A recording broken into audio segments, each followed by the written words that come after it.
Good morning, and welcome to the Sons of Sequoia podcast, broadcasting live from Wheat Ridge, Colorado, the home of the champions. Today is September 30th, and it is our 118th episode. We will be diving back into the most recent September-October issue of Foreign Affairs to discuss Cynthia Miller-Idress's article, From 9/11 to 16, and I believe the subtitle is The War on Terror Supercharged the Far Right. I'm joined by my co-host, Michael Harper, my father. How are you this morning? I'm doing fine. I'm looking forward to another stimulating, interesting, and also pertinent and very valuable article in the Foreign Affairs. How are you this morning, David? I'm doing okay. So before we jump into it, let's just take a look, because we like to do this, at Cynthia Miller-Idress's bona fides. So here is the article that we'll be looking at. And Cynthia Miller-Idress is the director of the Polarization and Extremism Research and Innovation Lab at the American University and author of Hate in the Homeland, The New Global Far Right.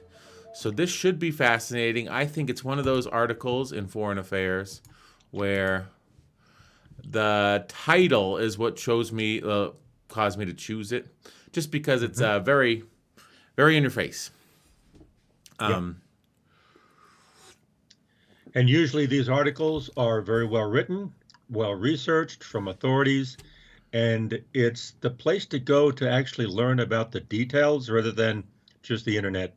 Yes, definitely. Not some random source. This lady is a scholar on radicalization. And even though it is their opinion is based on knowledge, experience, and a broad birth of information that many people do not have. And so even though you may disagree, it's good to understand, listen, and try to understand. Yeah. I think it was on Instagram.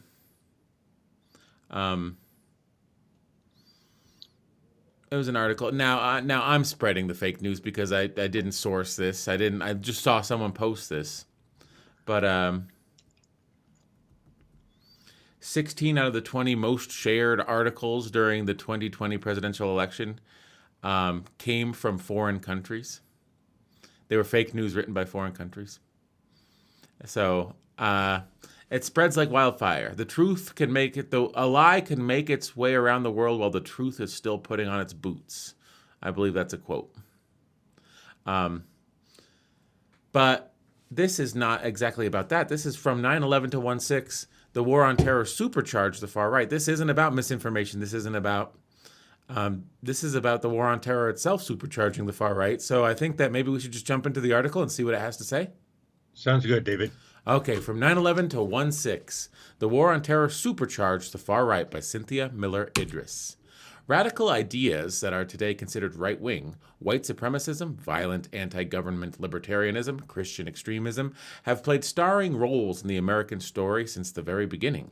For most of the post-war era, however, the far right has mostly stayed underground, relegated to the fringes of American society. It never disappeared, of course, and in the early 1990s, it seemed poised for a resurgence after a series of confrontations that pitted the authorities against anti-government militias and religious extremists, a phase that peaked with the 1995 terrorist bombing of a federal building in Oklahoma City by a white supremacist anti-government extremist, which killed 168 people.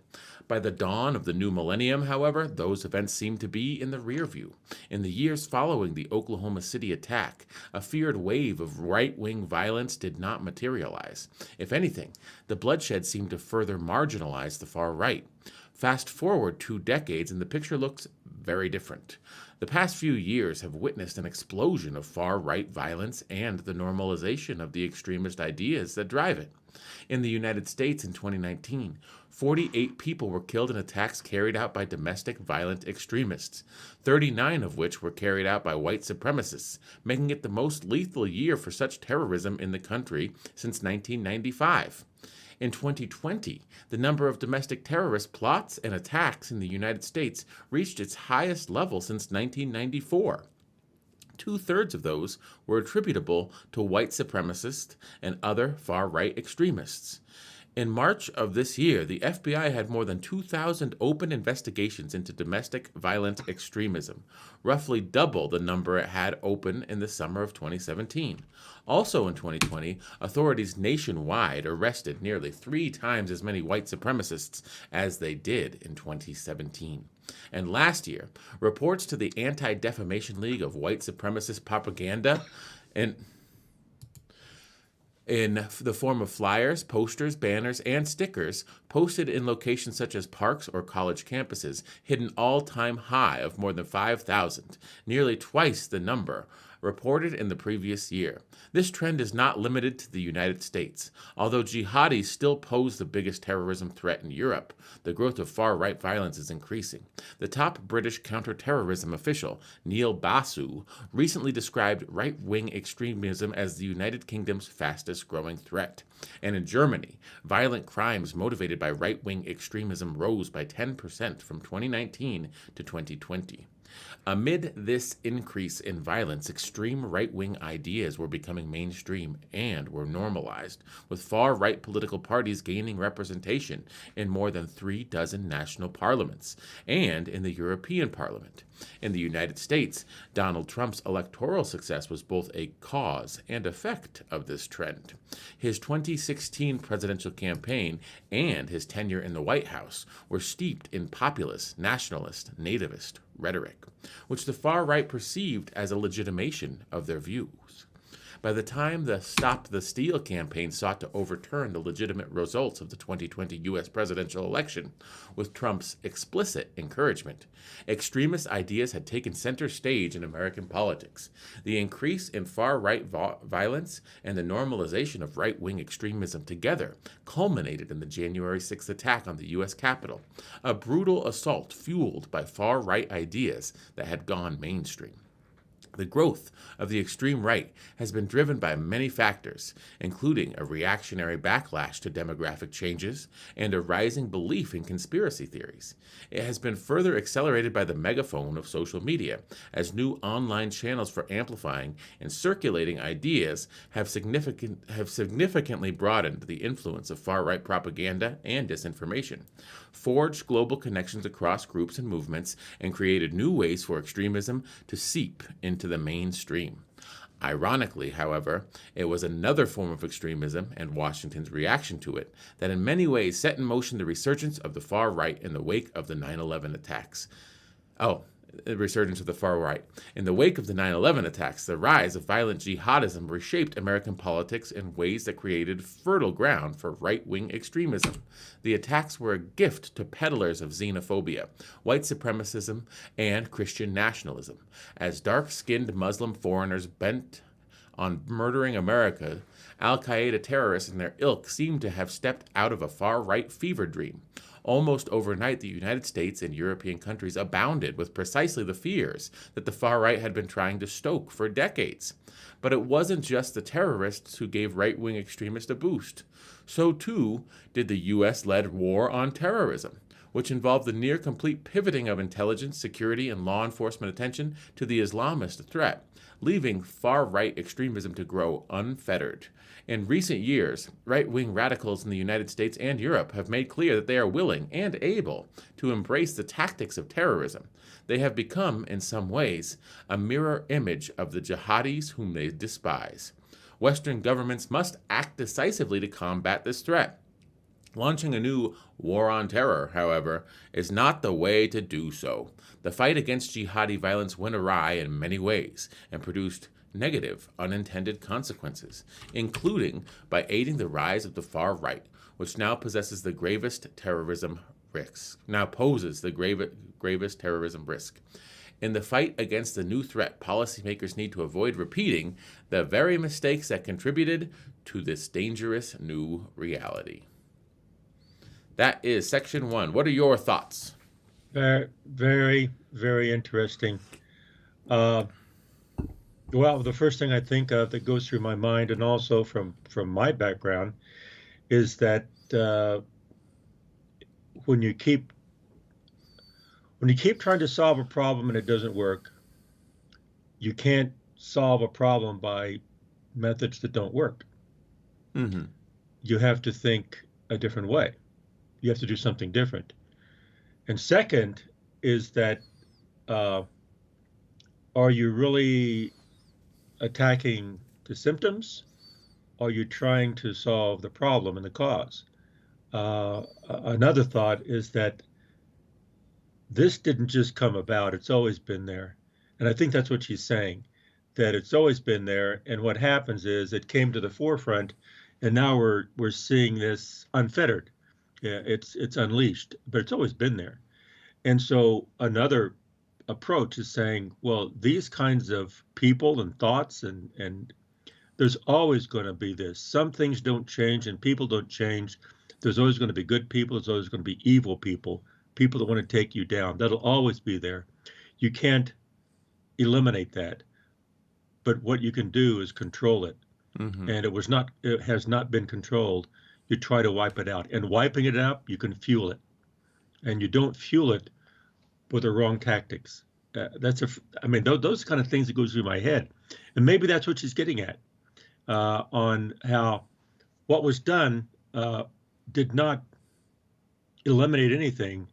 It enhanced and fueled the ire of the right wing and the extremists. Yeah. So then the question is, what do you do? What is the approach? That's what I think.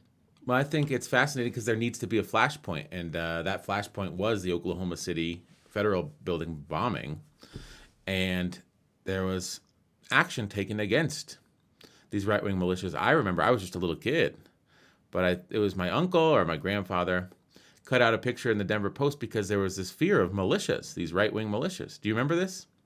And he cut out a picture of the Michigan militia, and they're like, look at that. And there was a guy that looked exactly like you, front and center in the Michigan militia. And he's like, that's not me. I'm in Colorado. But it was, I just remember militias were a thing. We were scared.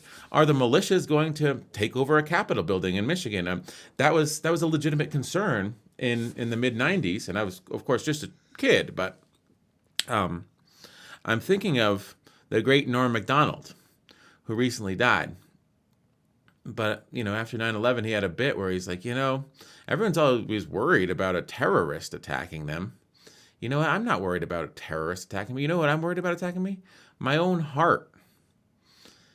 My own heart is already inside my body. And it's just sitting there like a ticking time bomb waiting to attack me. I think this is a fascinating sort of corollary to this. We had this penchant for right-wing extremism. They already bombed a building and killed hundreds of people. They've formed militias, and they have a stated aim to do whatever they want. And they can perpetrate terrorist acts, and they're already here. They're American citizens. They're inside our borders. And that's sort of like they're the heart of America. And I think on 1/6 we saw a terrorist attack is way less likely to kill you than a heart attack. That's what Norm Macdonald's point was, and I think that it rings true all these years later. That's a very good point, David. It's a good analogy that when you start looking outside, you should look inside first. And I think that her thing is the resources devoted to fighting terror, they were effective, but they took the focus away from perhaps more legitimate threats. Exactly. It's a good point. It's a very good point. And it's something to think about. And it is to think about it in that the next thing is, what do you do? Mm-hmm. Okay, this is what has happened from the past, but here we are today. Is it still happening? What do we do now to prepare for the future? So, and do we keep doing the same things? And I think also the point to me is very well taken. We went overseas for a war on terror, and the terror escalated inside our borders, Mm-hmm. and it got out of hand, and it fueled the negativism within our country. Yeah. And we are divided right now. So the question is, how do we come together? Sometimes it's easier to attack division before we're divided. Mm-hmm. Once we're divided, it's much more difficult to bring people back together. Yeah, and I think that the article we did on Tuesday also touched on this, Hmm. where when you set up an us versus them mentality, it was by Ben, I forget his name, um, Ben Rhodes. Ben Rhodes, and it was called Them versus Us. And when you set up a them versus us mentality, and the them becomes a relatively insignificant actor. Yes, Al Qaeda perpetrated an act on 9/11 that was awful. But when we went after them, we really did effectively neutralize their capabilities relatively quickly. Now, we had to stay in those countries and spend trillions of dollars to maintain that neutralization. But people forget about that. That's not the big ticket item. It's been 20 years since 9/11 happened, so they start to say who is the new them, and they find them within ourselves. And the tactics of the politics of the time are to say, your views are illegitimate because you're not on my side. But we're all on the same side. We're all Americans here, and yet that works because it worked in the war on terror, and that's the mindset that people have been able to form over the last 20 years. I'm looking for a them. And so if you can define the them as someone within your own borders, someone who looks just like you and who has a lifestyle just like you, but they perhaps have a different political party, then you have a new enemy. Hmm. And if you can make them as anathema as a terrorist, if someone as Nancy Pelosi is the new Osama bin Laden, that doesn't make any sense. Nancy Pelosi is a American woman who's lived here for 80 some odd years, But if you can make someone believe that, then they'll believe anything they're told. And that's sort of the roots of extremism. Hmm. Um, should we continue with the article? Okay.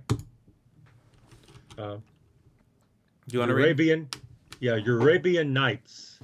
I'm not sure what that means. What's a Arabian Night, I David? think it's Europe and Arabia.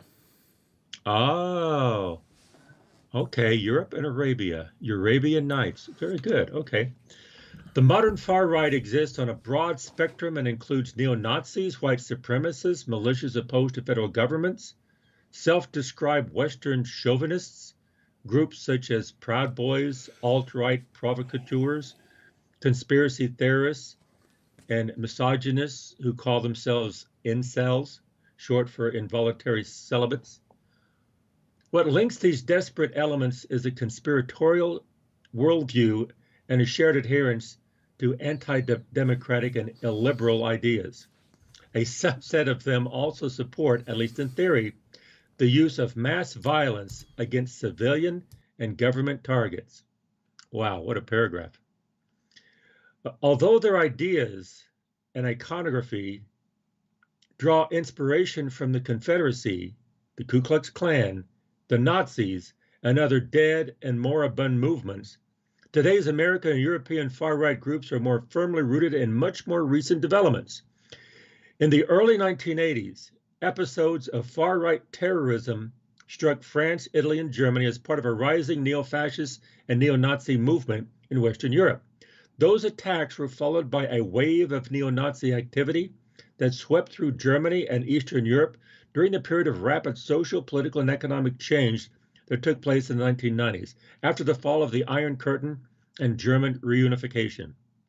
This form of radicalism manifested in a violent, racist, skinhead youth culture, which celebrated street fighting and attacks on asylum seekers and immigrants. At around the same time, racist skinhead groups began to emerge in North America, too, some of them linked to the hardcore music scene. In the United States, another source of far-right and anti-government extremists was a small but dedicated contingent of Vietnam War veterans who set up boot camps to train paramilitary forces with the goal of establishing a white separatist homeland. As the availability of assault weapons and tactical equipment expanded in the United States in the 1980s and 1990s, militias built staggering arsenals and grew bolder in confronting authorities. A series of high-profile standoffs between radical groups and law enforcement agencies, including at Ruby Ridge in Idaho in 1992 and Waco, Texas the following year, drew attention to the threat, which had been simmering for years. The Oklahoma City bombing turned the far right into the most pressing issue in national politics, at least for a time. But instead of being emboldened by the bombing, the far right went further underground in its aftermath. Membership in unlawful militias declined, militia leaders distanced themselves from the bombers who had brought unwanted attention to their cause from law enforcement. As the threat seemingly diminished, the far right faded from the public consciousness. Amid the booming economy, technological advancements, and relative peace and prosperity of the late 1990s, terrorism became a low priority for the American public. That all changed on September 11th, 2001. As the country reeled from the attacks, far-right groups saw an opportunity and grabbed it, quickly and easily adapting their messages to the new landscape. A well-resourced Islamophobia industry sprang into action, using a variety of scare tactics to generate hysteria about the looming threat. In Europe, the far right's imagination was gripped by a conspiracy theory introduced by the British author Bat Ye'or in her 2005 book, Eurabia, which argued that the profound demographic changes taking place in European countries were not coincidental. On the contrary, Eurabia suggested Muslims were orchestrating a revival of the caliphate by replacing white Europeans through immigration and high birth rates. Europe, Ye'or warned, was shifting from a Christian civilization to Islamic one, and Europeans would soon be subject to Islamic law or Sharia, forced either to convert or to accept subservient roles. In this milieu, anti-immigrant sentiment became more mainstream. Far-right political parties and organizations embraced the idea of an Islamic threat, using metaphors and iconography from the Christian Crusades and 15th century pogroms in Europe that targeted Muslims and Jews. In France, the leader of the right-wing National Front, Marine Le Pen, compared groups of Muslims praying on sidewalks outside mosques to Nazi occupiers.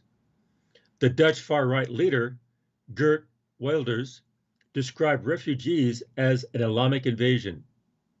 The British arm of the far-right group Generation Identity linked the fight against multiculturalism to the 15th century efforts of European forces to retake the Iberian Peninsula from the Muslim rulers who controlled most of it at that time.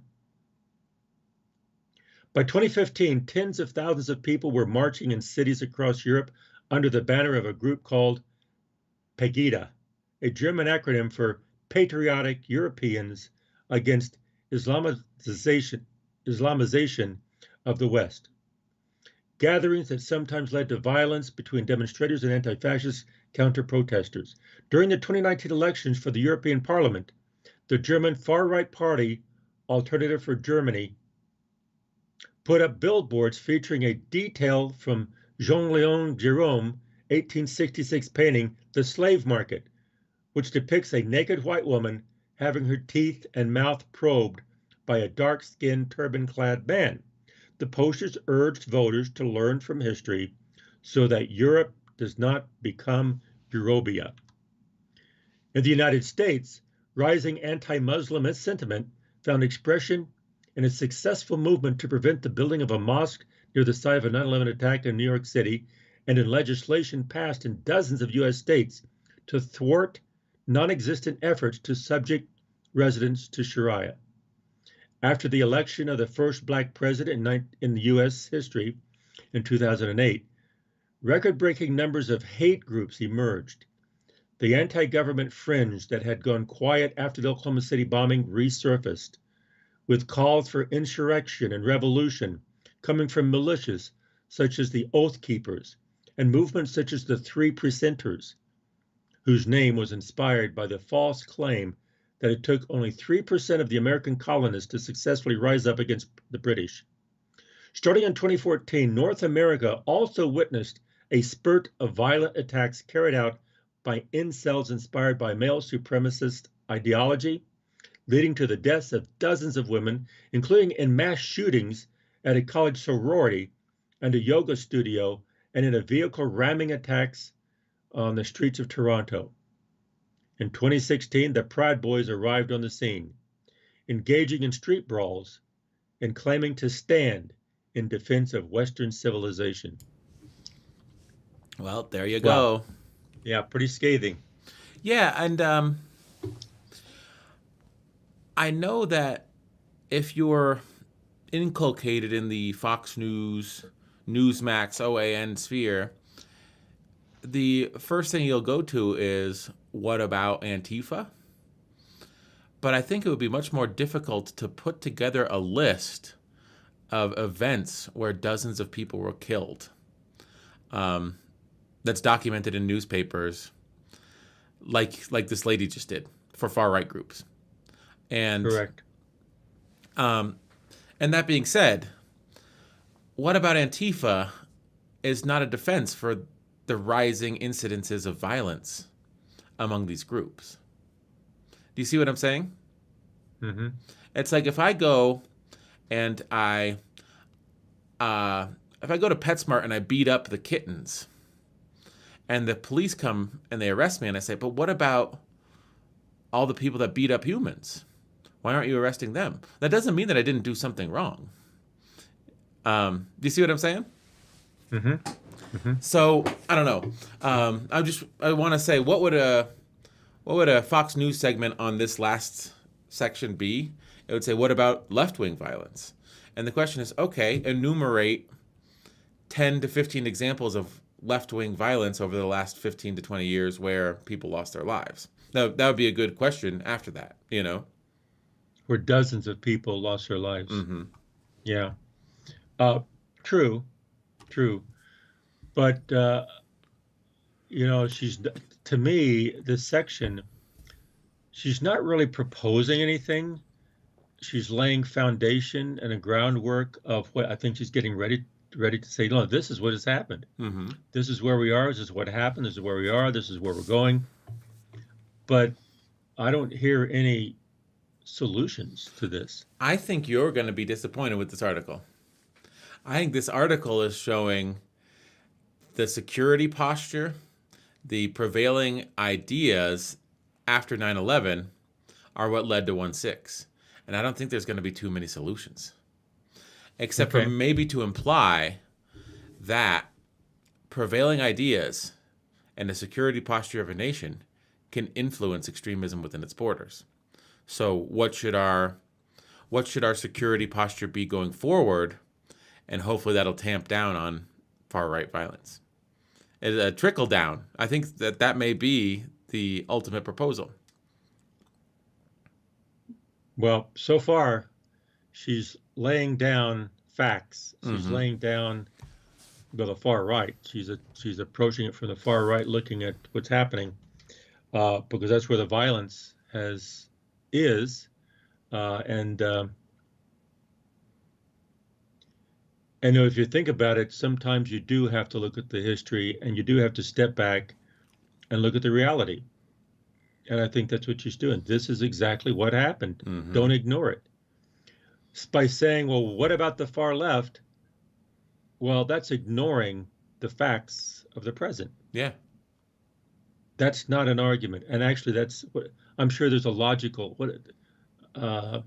We looked at logic. That's a logic rhetorical device that puts the attention away from the issue. Yeah. Bringing up some straw issue that really has no meaning. Mm-hmm. It has no meaning. But let's talk about that. Yeah, but what about the color of the sky tonight? Well, that has nothing to do with this. Mm-hmm. Or it has little to do with it, or that's a different issue. Yeah. And so, yeah, that's really, really dangerous. To me, when they say that, that's just saying they're agreeing. And what you just said, they want to promote it. Mm-hmm. When you say, yeah, but what about, you're promoting it because that's something that you want to keep going. Yeah. You don't want to attack it. You don't see that as negative. You see that as positive. I think there's a good argument for that. Yeah. So you just want to skip the issue altogether. Now, I think that you're saying she's laying out the danger grows is the next section, and I believe we're going to get more context and more history, don't you? Yeah, I think it's very likely this last section was facts, Mm-hmm. and now she's looking at uh, trends, Yes. maybe. So shall I get into it?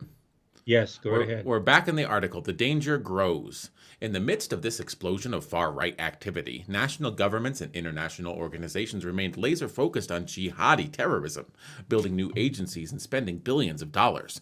Far right extremism was all but ignored, and it was viewed by international organizations as a domestic problem, facing individual countries not as a common global threat. Of course, jihadi terrorism posed a genuine threat, and still does, especially in conflict ridden countries in sub Saharan Africa and the Middle East, where Islamist terror takes the lives of thousands each year. But the global response to the shock of 9/11 was so overblown that it blinded policymakers, security officials, and the broader public to the faster growth of what became, in the United States especially, a much larger threat from far right extremism.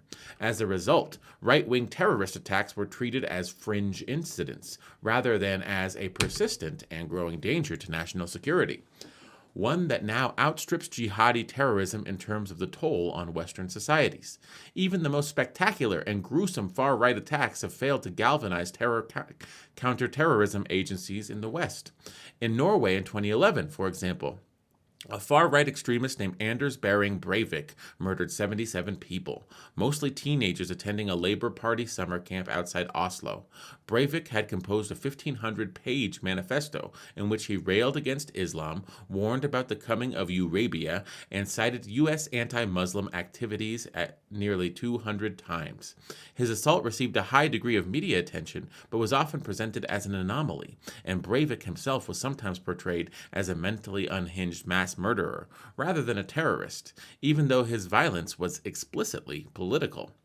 By every relevant, available measure, the numbers of arrests and convictions, the number and severity of plots, the amount of propaganda circulating, and the number of attacks, right-wing extremism has increased significantly. Global terrorism declined in 2019 for the fifth consecutive year, but in North America, Western Europe, Australia, and New Zealand, they increased by 709% during those 5 years, a consequence of the roughly 250% increase in far right attacks there. In 2010, there was only one recorded far right terrorist attack in those places. In 2019, there were 49, which represented nearly half of all terrorist attacks in those places and resulted in 82% of all terrorism related deaths there. Some may argue that the decline in jihadi terrorism extremism merely reflects the efficacy of the authorities' efforts to combat it, but the tremendous imbalance in the resources and efforts directed towards thwarting terrorist plot, with the vast majority going to fight jihadi terrorism, had direct consequences for the success of the far right. In recent congressional testimony, FBI officials noted that despite the massive shift in the nature of the threat, 80% of their counterterrorism field agents still focus on international terrorism cases. That misallocation of resources has had an impact. Between 9/11 and the end of 2017, two-thirds of violent Islamist plots in the United States were interrupted in the planning phase, compared with less than one-third of violent far-right plots. Okay. Oh, you're muted. Well, yeah. So, Well, she's just laying down statistics, and again saying before she had she was arguing with events that happened, and this section she's broadening it to a much broader statistics. We're looking that this is not isolated. yeah. This is a general type of thing that's worldwide. It's accelerating in this last 20 years. It's accelerated even more to today. From 9/11 to today, it's accelerating in this last decade, this last 5 years. Yeah, I mean, I think that's just good scholarship, don't you? Look at It's these good. events. The events is a storytelling device. These events happened, these people died. And you say, wow, that's bad. But then this last section was, now let's take a look in aggregate. Because I think if you start off with numbers, it goes over people's heads. So you start off with events. because that's a story. That's a story someone can latch their mind onto. And then you take those events and say, these events they don't exist in a vacuum. If you plot them on a trend line, you'll see a positive upward trend an upward trend, I wouldn't call it positive, of increasing right-wing violence. I think that's correct. I think that's good scholarship. It is. And she's saying these events are not isolated. These are just symptoms of something very much deeper, and it's worldwide, and it's very broad.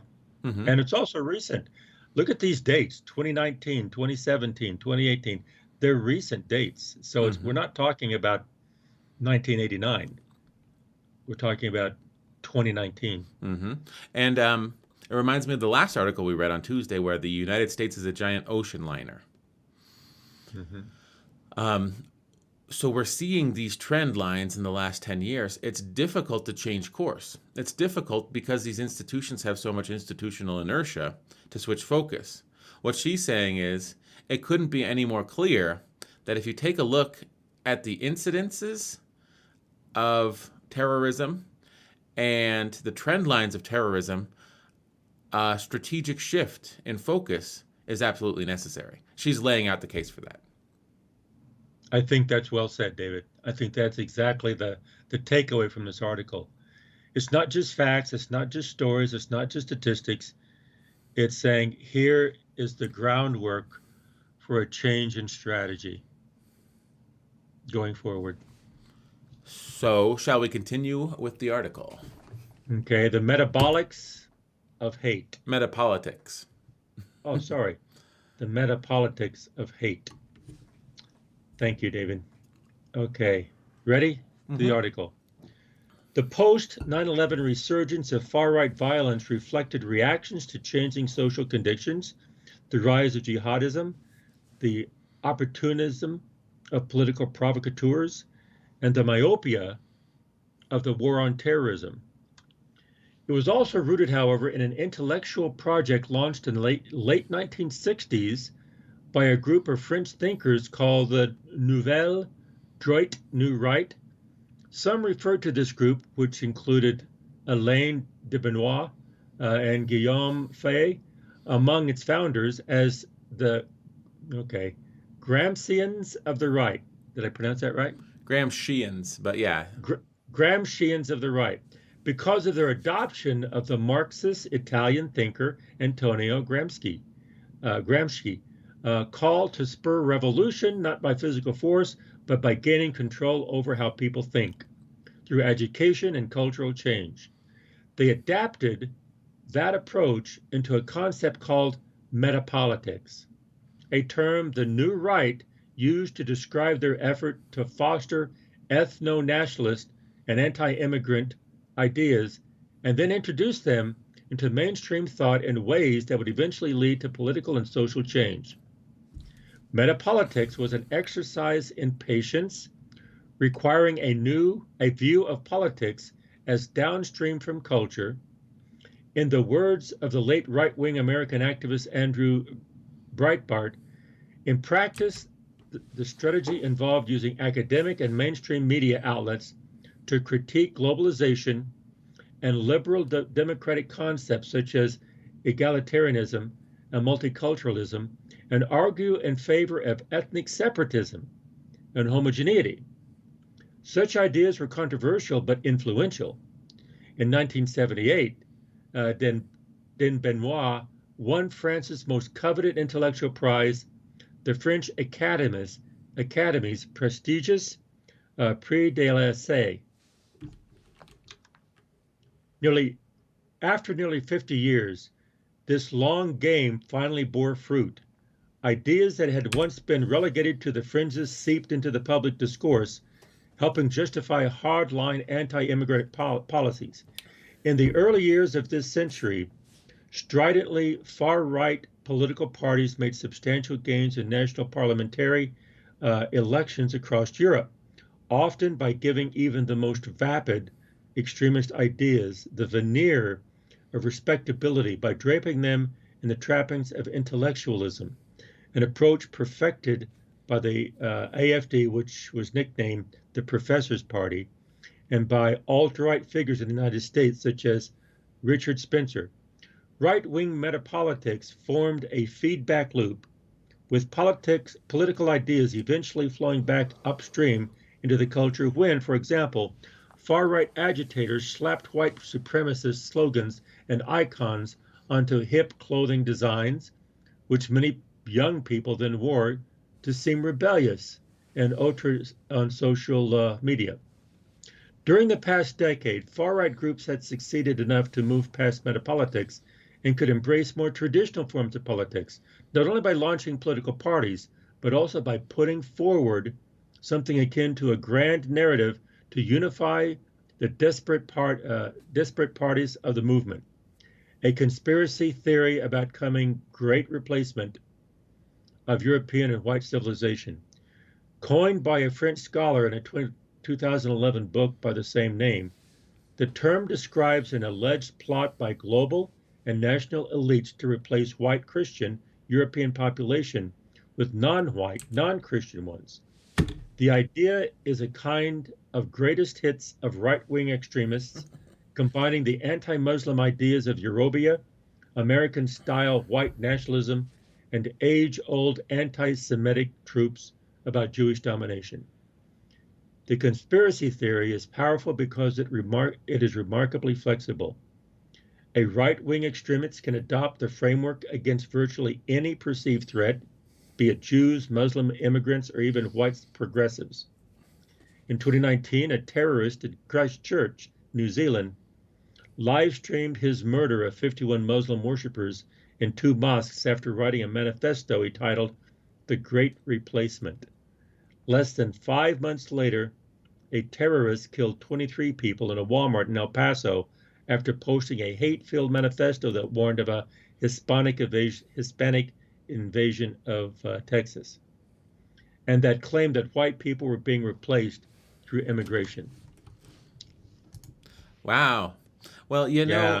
I think it's fascinating because this replacement theory, they're pushing it on Fox News. Tucker Carlson talks about it every night, about how they're trying to come, they're coming for you, they're coming for your jobs, they're trying to take you out, they're trying to change America. And you sort of think of it as, that's just playing to the people that are predisposed to think that way. But then again, what she's saying is these ideas were not in the mainstream. These ideas were not adopted by a broad swath of the people. They've sort of found their roots insidiously into the thought process, and now people love having these thoughts fed to them. But there was a time when they didn't. It's fascinating to me. And then I think it's very powerful to connect the theory of you plant the seeds in culture of this, and then you sort of move it to politics. Now, I think on a broad political spectrum, if you get Fox News talking about replacement theory every night on Tucker Carlson's show, you'll get people to vote for further right candidates, and that does have a legitimate political effect. But what you also get are externalities where churches and mosques and Walmarts get shot up because people don't really know how to handle this information. Yeah. Well, good points, David. Very good points. And I think I think that's exactly the kind of thing she's talking about. And also, it's a really good view on how this plays out. Just maybe I don't want to derail this great conversation we're having, but I think just a sidebar. I think it's fascinating, just truly fascinating that this podcast is Sons of Sequoia. My father, your grandfather was Sequoia, a Native American.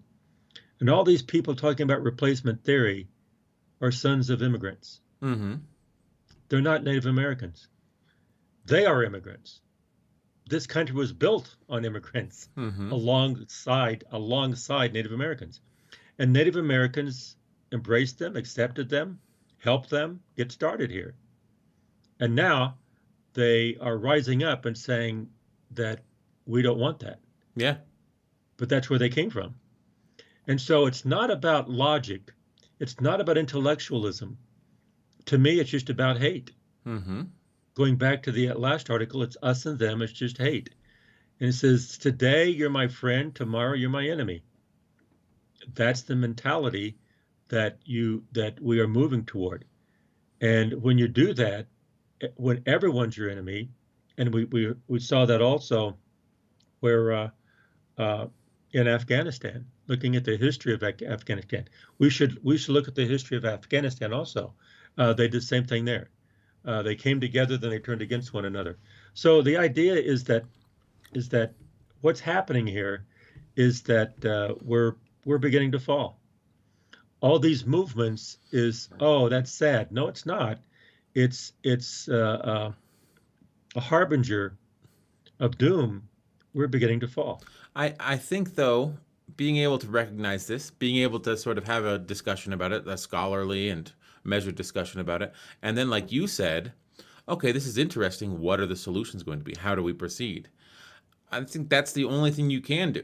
You can say, oh, look at this. How can you stand in the face of all this hate? How can you stand where, there's a broad swath of people getting information like replacement theory and sort of believing that hook, line, and sinker? Well, the thing is, you got to do something. And we're talking about it. We're listening to experts about it. I think that we're doing something by having this podcast, by putting it out into the world. I think that there's perhaps more aggressive techniques you could use to try to deprogram people that believe hate-filled ideologies.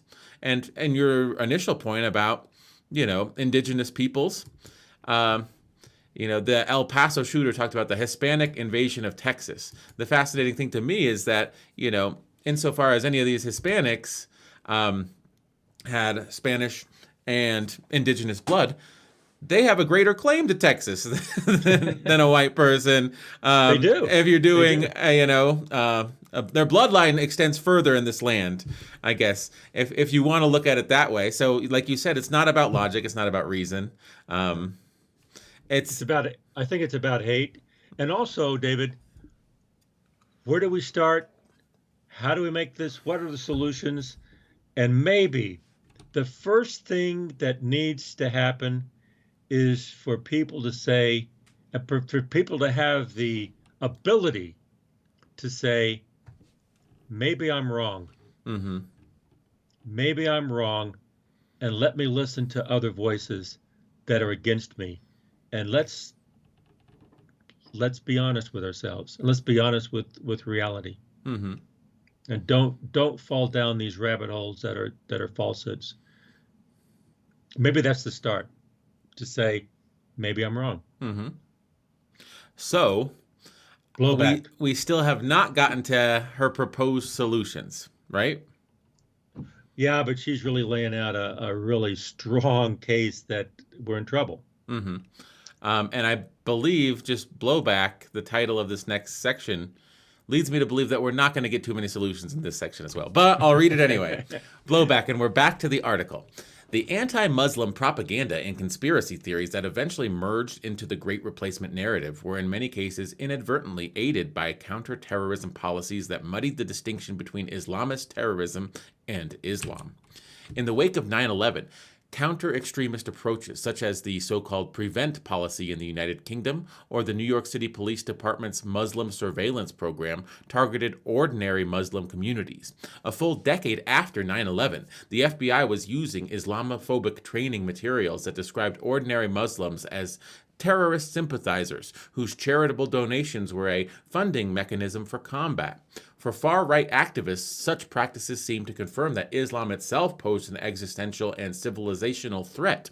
Such approaches also paved the way for more overtly discriminatory ideas, such as Trump's musing during the 2016 presidential campaign about building a national database of Muslims, and his promise to ban all Muslims from entering the United States. Meanwhile, the global war on terrorism led to military actions across the Middle East that triggered an unprecedented migration crisis in Europe. which in turn energized the far right. After the U.S. invasions of Afghanistan and Iraq, millions of people fled those countries for Europe, creating an influx of Muslims that produced an intense backlash, featuring anti-Muslim marches and hundreds of attacks on refugees and asylum seekers. U.S. military actions in the Middle East also drove anti-Muslim sentiment among active duty troops and in veterans communities. Merchandise for sale on websites catering to military veterans helped carry Islamophobic sentiment fostered on the front lines into civilian life back home. Bumper stickers and t-shirts, for example, allowed American soldiers to proudly identify as infidels and displayed Arabic text with the phrase, "Stay back 100 meters or you will be shot." Against this backdrop, the United States saw the growth of unlawful militias in the anti-government extremist movement, including some that recruited from active duty troops and veterans communities. Like the returning Vietnam War veterans who had helped launch the White Power movement in the 1970s, some veterans of the wars of Afghanistan and Iraq returned home with a sense of anger and betrayal. Others grappled with post-traumatic stress, which research suggests can increase one's vulnerability to extremist recruitment. The dehumanization that soldiers are trained to embrace as a battlefield tactic, for example, may not automatically turn off on one's re-entry into civilian society. And the rhetoric used by far-right extremist groups to recruit members with appeals to brotherhood, heroism, the defense of one's people, and a chance to be part of a meaningful cause, echoed the language that had attracted many to enlist in the armed forces in the first place.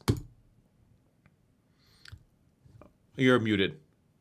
Very, very well said. That was a good section. Short, but very, very powerful, very strong. That last paragraph, I heard the other day on NPR a history of Afghanistan from the invasion of the Soviets in the 80s and the 90s and the Americans coming in.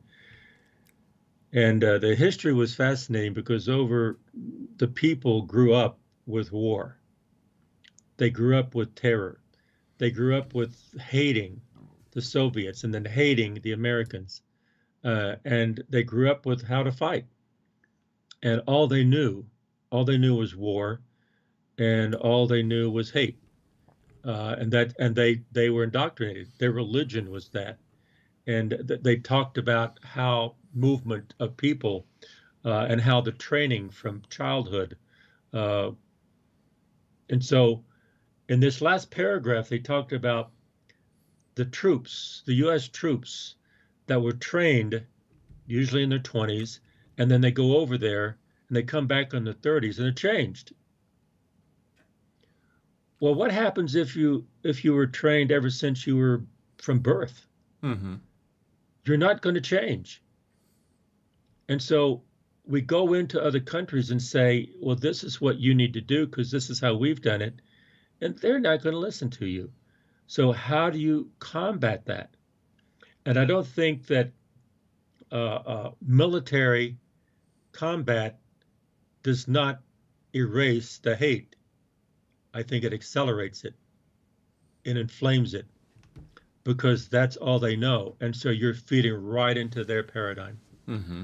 And so she's outlining how we are doing the same thing they are doing, Mm-hmm. how we are supporting wars by going to war, and that war is at home.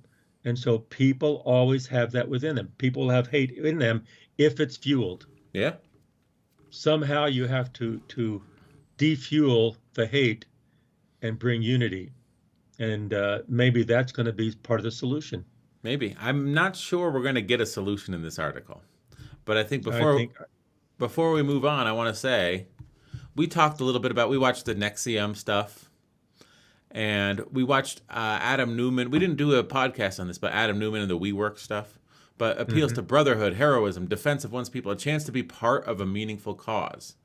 He was, when we watched the WeWork documentary, he was trying to make this company a cause. Oh, it's part of the We Revolution. And it's like, you're just trying to make money for yourself. And so it's like, why would I do something that doesn't benefit me because I can be part of something? And it's like, but who does it benefit? It benefits the guy that's going to take off with all the cash. And I think that a lot of people, they want belonging. They want someone to say, I understand you. They want to feel like they're a part of something that's meaningful. And if you provide that to them, the sad thing is that people know that. And a lot of times you can exploit that. That's exploitable. That desire in humans to sort of, I want to be part of a brotherhood. I want to feel like a hero. I want to feel like I'm a defender and a protector. I want to be part of a meaningful cause. Now, there's noble ways to do that. But people say, well, these people, they've done the noble way. They've enlisted in military service. They've served their country. They come back. They don't know what to do with their lives. What if I exploit everything they've learned about what being noble is and you channel them into an ignoble cause? And I think that the sad thing about human nature is that people realize you can do that and it'll be effective. That's very true. Very true. And I think a lot of the terror in other countries that came upon us, talking about appeals to brotherhood, heroism, and defense of peoples, and chance to be part of a meaningful cause. Well, a chance to be part of a meaningful cause is our perspective in America. Mm-hmm. We're going to take up a cause, take up the banner. Let's do this, let's do that, because we have the freedom to do so. But in other countries, they don't do that. In other countries, it's not a cause. It's a religion. It's part of who they are. Is that you can't say don't do that because that's not who they are. I think that I disagree. I disagree. Okay, well, I heard this the other day. Okay, that's just a proposal. I think by saying that, you're sort of echoing some of the issues that we had, where you're saying it's their religion, it's who they are. I think that if you look at Al-Qaeda, if the people that perpetrated the attacks, they were sold this language as well. And the blowback that came on the Afghan people, 95% of them had nothing to do with the Taliban, you know? So I think you're saying, you know, for us, it's just a few people that are extremists. For them, they're all extremists. That's sort of... No, David, I'm not saying that. Yes, but that's what I was getting from what you're saying. It's their religion. Oh, okay. It's like, but it's not their religion. The extremism part of Islam is like the extremism part of right-wing Christian fundamentalism in America. Not everyone who goes to church on Sunday is a right-wing Christian fundamentalist. Not everyone who goes to church on Sunday wants to perpetrate violent acts against immigrants here in America. It's the same with extremist Islamists.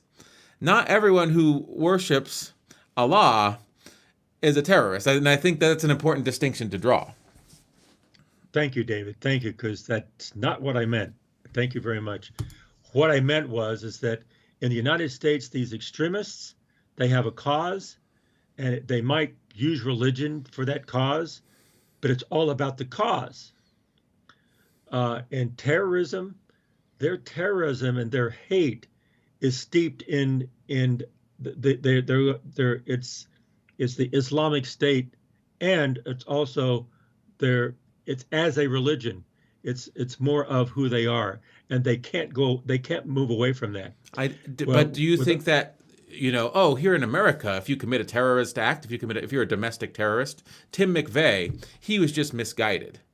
But those terrorists who bombed the Trade Center, that's just who they are. I think there's a difficult distinction to draw there. I think that you may be off. I think that all of these people get radicalized by nefarious forces, and they act upon that radicalization. And I think religion in both cases has a lot to do with it, you know? So it's like, in America, why would you be a domestic terrorist? Well, you're defending white Christian nationalism. And Christian is just as important a part of your decision to be a terrorist in America as perhaps if you're an international terrorist, you know, some sort of distorted view of what Islam is. So a distorted view of Christianity plays into an American terrorist's or, you know, a white nationalist Christian terrorist's decision calculus the same way that Islam plays into a Muslim terrorist's decision calculus. Well, I don't think it's the same. I really don't think it's the same. From what I hear, I haven't been in these other countries, but from what I hear, people coming back that talk about these other countries. Uh, we don't put automatic weapons in the hands of an 8-year-old and teach them how to kill the enemy. And all people in other countries do not do that, but there are elements that do that. Yeah, and would Now, those there may be 8-year-olds have automatic weapons if we hadn't made the decision to invade that country? maybe so, maybe so. So maybe Good. maybe That's we absolutely true. maybe we did put automatic weapons in the hands of that 8-year-old. Maybe we were. That's what this article is about. Inadvertently. Maybe we were the ones responsible for radicalizing them. There you go. Again, you may be right. You may be right. And I think, okay, I could be way wrong. Maybe I'm wrong. But the point is that there is no easy answer here. And I think everybody needs to step back and say, well, maybe I'm wrong.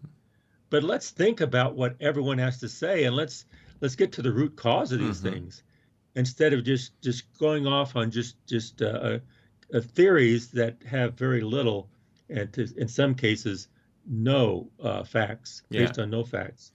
So I guess the thing is, does it really matter in terms of de-radicalizing people? How do you de-radicalize people?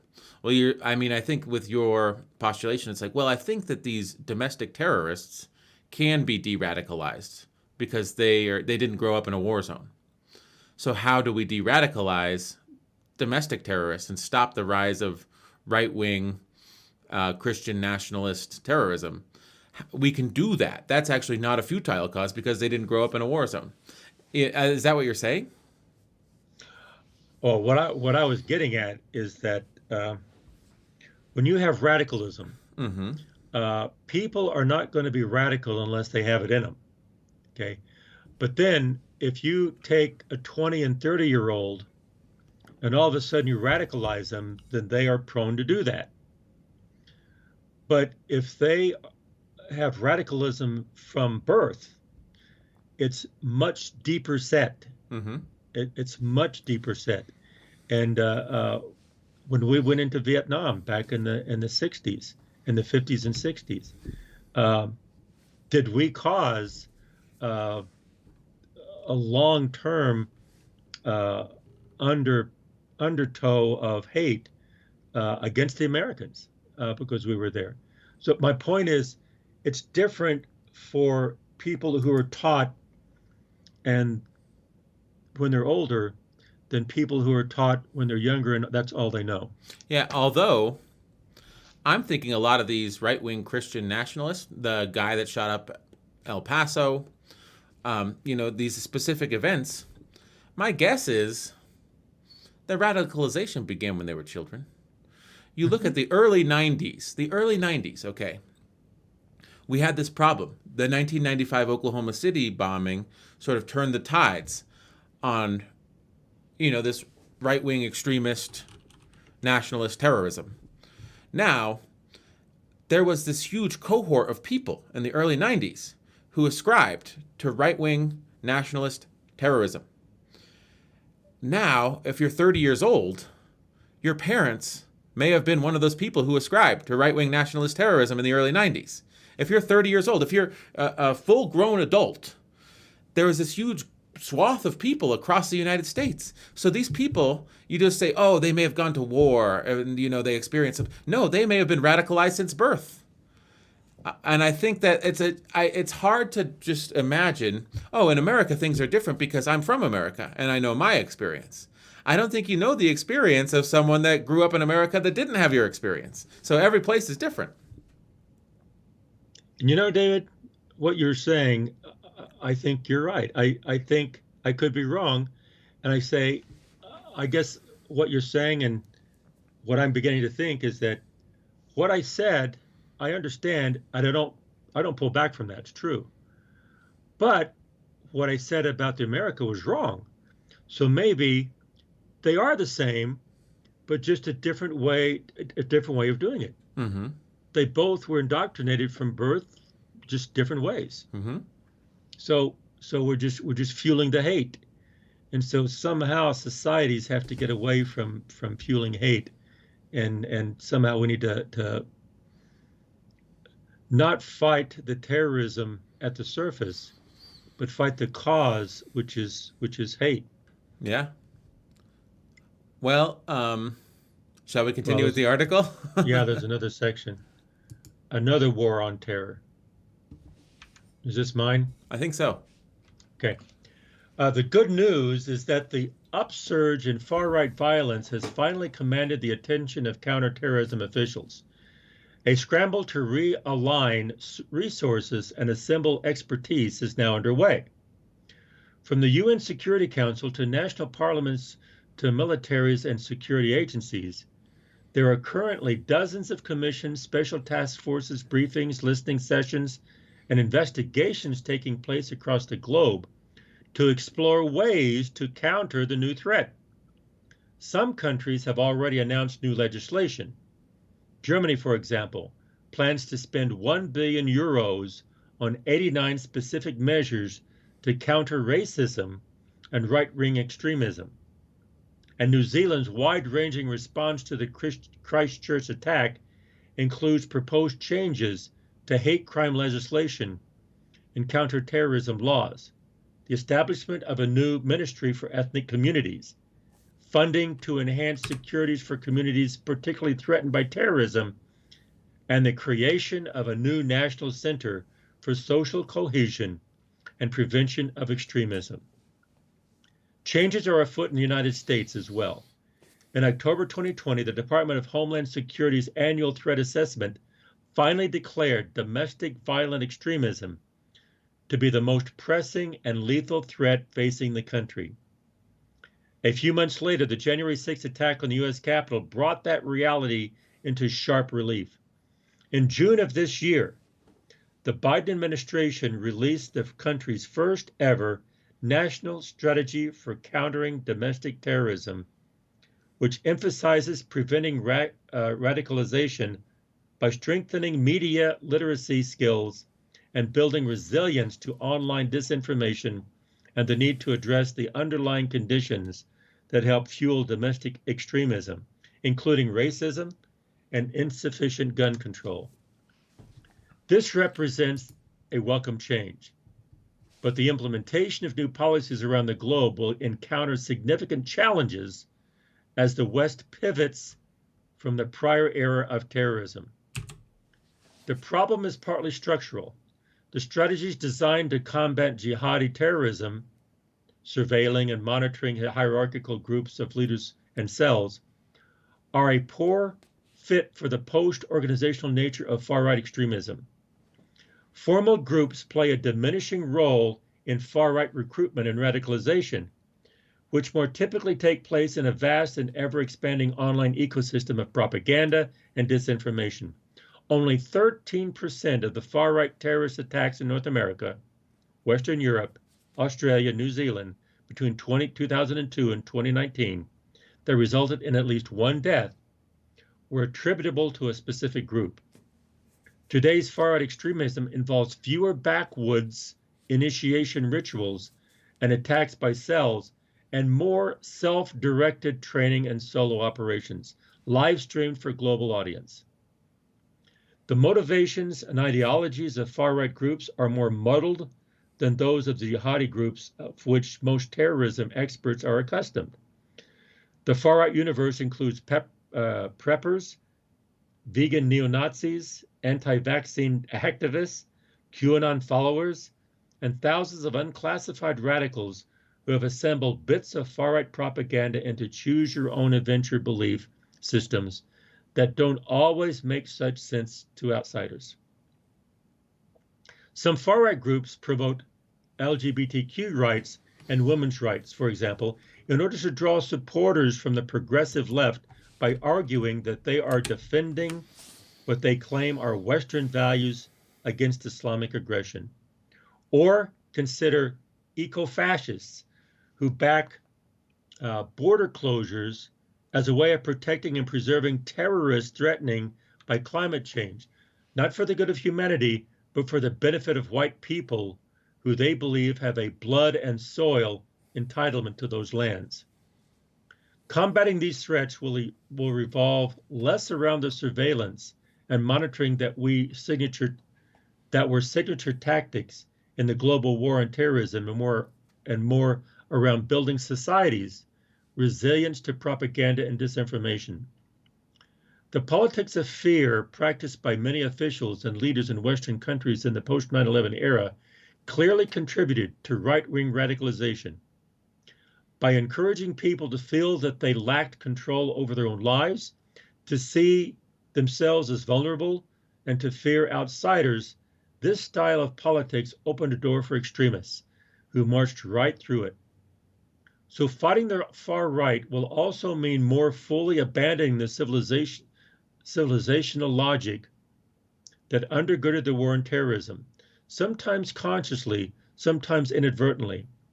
Counterterrorism authorities must do away with politics and messages predicated on the idea that Islam poses a threat to Western civilization, which helped create a kind of ideological scaffolding on which the far right has built a movement. Wow. She's pretty much outlining that we kind of shot ourselves in the foot, it seems to me like. Yeah, I All mean, the stuff we did ourselves. I think some of that is to your point as well. When you think of terror, like your point that we were arguing before we went into this section, when you think of Yes. terrorism, you think of hierarchical terrorist cells, people that have been trained at these schools in Afghanistan or whatever, the traditional, whereas, right-wing American homegrown terrorism is sort of a do-it-yourself operation. Yep.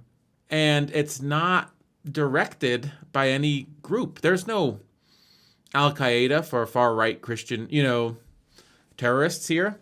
The Michigan militia, the militias that we saw in the early 90s, they're not a thing anymore. But there might be online communities that are just people that hold a hodgepodge of ideas, and they find something to latch onto and they propagate themselves. So it's less hierarchical, less organized, and I think that means that it'll be harder to also the racial component of it. It's harder to prosecute people that are citizens of the United States of America. To say these citizens that are sort of actively seeking out this information and sort of absorbing it and training themselves for some sort of nefarious act, despite the fact that they're American citizens, they shouldn't be allowed to do that. And I worry because when she talks about stuff like this, and she says it's very difficult to switch gears from a hierarchical, cell-oriented approach to people discussing all this stuff, and then she sort of enumerates the types of groups, preppers, vegan neo-Nazis, anti-vaccine activists, QAnon followers, unclassifiable radicals. One way to sort of separate the wheat from the chaff is to use algorithmic data sorting on public social media sites. But one thing that I've found, that I've heard in interviews recently, and I think it was an interview with the guy that did the QAnon documentary on HBO, who said, if I didn't have HBO as a distribution mechanism, it would have been difficult to do this on this scale by myself, like on YouTube, because YouTube takes any discussion of this stuff, of the QAnon conspiracy theories, of preppers, and they say, we're just going to shut that all down algorithmically so that people don't have any context. So voices in support of it and voices condemning it, you just don't get that. So what do? You go to alternative places where you get whatever you want to hear. If you want to hear that QAnon is real, you go to QAnonisreal.com and you find out that it is. And so I feel like algorithmic sorting of information, or improving digital literacy algorithmically, that is eventually a mechanism to combat this, but I don't think we're there yet. I agree.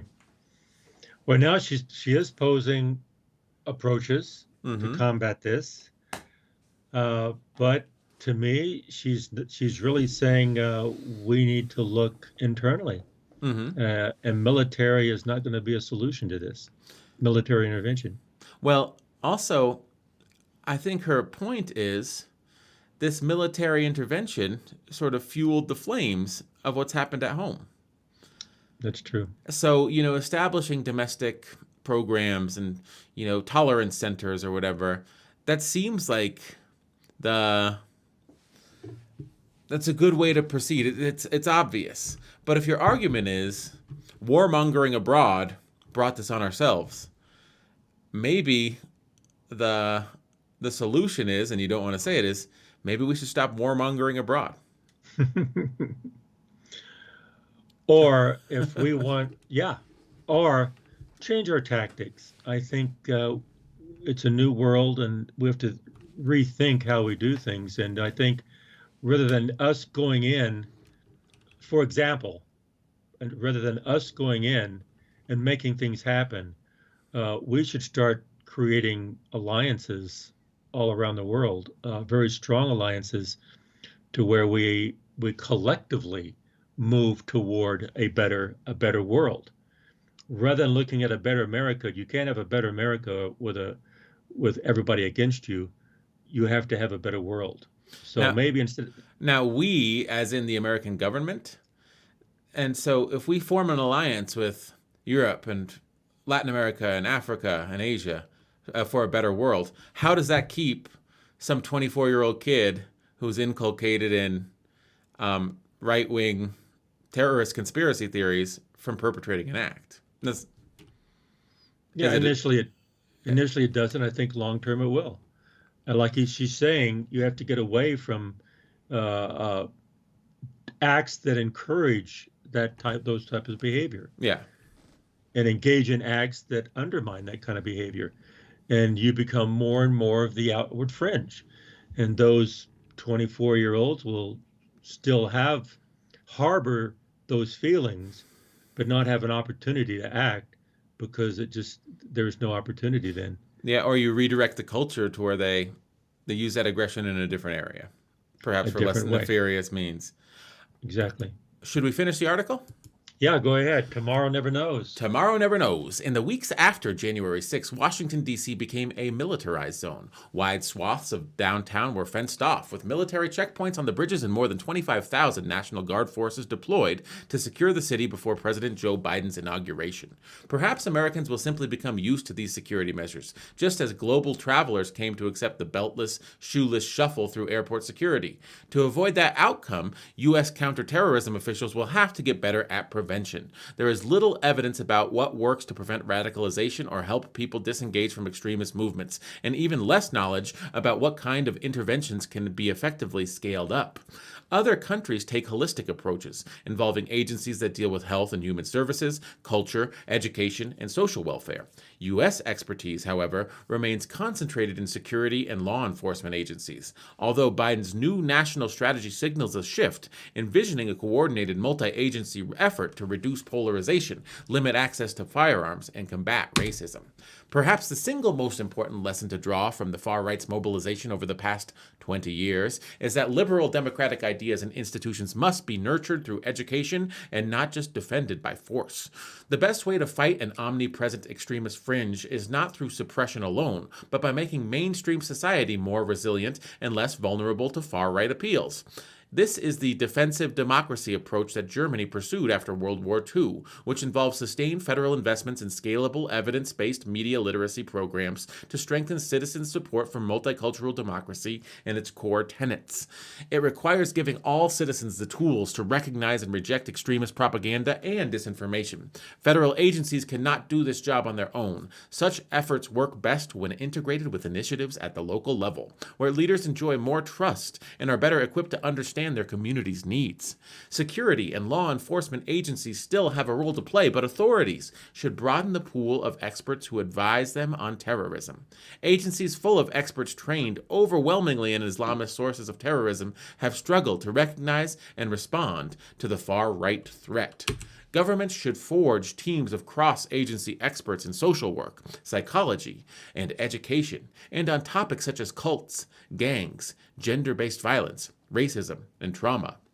They should also establish deeper relationships with academics and research centers, where younger scholars often have their fingers on the pulse of new and evolving threats. There is no crystal ball that can predict what the future of terrorism will bring, but if there is one certainty, it is this: tomorrow's extremism will not look exactly like today's. The United States will likely see more violence from radical environmentalists, from coalitions of anti-vaccine, anti-government, and conspiracy theory groups, and from groups that seek the collapse of social, political, and economic systems in furtherance of a variety of hard-to-define ideological goals. As the danger evolves, the worst thing the country could do is to once again focus obsessively and exhaustively on the threat it faces today. Okay. Got it. Yeah, I kind of agree with that a lot, It's kind of what we said, right? Yeah, I have to change how people think Mm-hmm. and what's important to people, and change a society and a culture where violence is not important, where violence is not the way to do it, and you don't. And society and culture can motivate people in different ways. Mm-hmm. So let's create a society and a culture within our society that where violence is not something that is sought after. It's not acceptable. And today it is. Stand down and stand by. Yeah. So This should not be a police, should not be a call. I think that it's a good article. Now the proposed ways forward are very amorphous because it's difficult to say how do we react to this evolving threat when we don't know the answer. But I think the answer is try. I like how she ended this, not saying, do this, it's a silver bullet. There is no silver bullet. Mm-hmm. We have to change how we think, how we act. We gotta look inside ourselves. The solution is within us. The solution is not outside of us like a silver bullet. And I kind of like how she ended it. Says, no, wait a minute, let's step back, rethink this, and let's look at the facts. Let's look at education, psychology, social work. Let's come together as a nation. And so, yeah, that is how we do it. But then that is what's needed. But how you do it has to come from each one of us. Yes, and I think that another good thing that sort of echoes 9/11 happens. We send troops into Afghanistan and Iraq. It causes this mobilization of immigrants, this demonization of Islam. It perhaps radicalizes more terrorists than it neutralizes. And she's saying, let's take a look at January 6th. Our current response readiness capability is all in the hands of law enforcement. What did we do to ensure that there wasn't a terrorist attack on the inauguration day? We put 25,000 troops in the Capitol. Now, if military is your solution, if military is your go-to, your enemies will see that as a solution for them too. And so I think what she's saying is, yes, you need law enforcement. You need the FBI. You need the National Guard to handle specific events. And yet, that can't be your solution. The solution to warding off domestic terrorism in America can't be to have 25,000 National Guard troops whenever you want something done. And I think that's a good point. If military is your defense, then that gives a message that military will be your offense. Yes, and military is the state of play.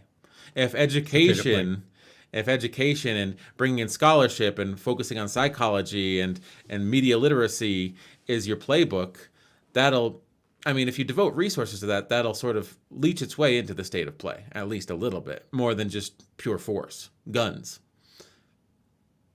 If you're going to defend with guns, they're going to play offense with guns. But the old saying, if you live by the sword, you're going to die by the sword. Yes. So I think that it's a good point. And I like the article. I think that she did a good job of laying out specific incidences, drawing trend lines, sort of showing how a militaristic posture may lead to a militaristic backlash, and how perhaps the route forward will be in less corporeal punishments and more in sort of trying to understand the situation and using non-coercive resources to develop solutions. And I like the article. I like what Cynthia Miller-Idress said because I think I learned. Mm-hmm. I think I learned from what she was saying and how she laid things out and her conclusions, and I kind of agree with her. And I think I learned that you have to be careful drawing conclusions too quickly, and you have to listen to what people are saying and try to understand what they're saying. And you don't have to agree with them, but that doesn't mean you discard them because they may be right and you may be wrong. Mm-hmm. I think our society needs to accept that. If someone says, I said that, but I was wrong, well, don't hold that against them. That should be a positive thing Mm-hmm. if they change and start doing things that are right. And so we pull things out. Our society is such a labeling society, such a condemning society, and it's not a forgiving society. And that needs to change too. Yeah. I think, last episode you asked me some questions and I didn't know how to answer them because it was indelicate, just sort of, I think it was comparing 9/11 to something else. Well, that was asymmetrical. Like, they didn't play by the rules when they attacked 9/11. It was okay for us to use military intervention. And it's difficult for me to realize, like, I don't want to be on the record saying that stuff. You know what I mean? People died in both instances, or when you play devil's advocate, and you're like, someone could take that clip and be like, "Look, this person's a Taliban sympathizer," and it's like, I don't want to be a Taliban sympathizer, but I think that everything we learn in life is from other people. And the expertise of Cynthia Miller-Idress, director of the Polarization and Extremism Research and Innovation Lab at American University and author of Hate in the Homeland, the New Global Far Right, I think what we've learned from her is more than we knew before we started this podcast this morning. And I totally agree. Totally agree, David. And we may have said some things that we may not agree with ourselves in 6 months, but we're also we're absorbing her perspective into our body of knowledge. And I think that she is a very knowledgeable person, scholar, and I'm glad that we did this episode today. If we change our minds, it'd be nice to change our minds by listening to people who are scholars in this area, who understand the issues, who've lived with the issues, who know the issues, and actually see from their intelligence, see solutions and directions that we need to go towards solutions. And if I'm going to change my mind, I want to do so by listening to these scholars and people who know what they're talking about, and not listen to people who don't know what they're talking about. Mm-hmm. And they're just trying to spread falsehoods just for whatever reason, for evil. And I think that may be a good place to stop it. Don't you? Yes, it was good. Would you like to say the tagline and we'll get out of here? Sure, let's go. The Sons of Sequoia podcast says, keep on talking, but listen more than you talk, and try to understand what the other person is saying. Bye.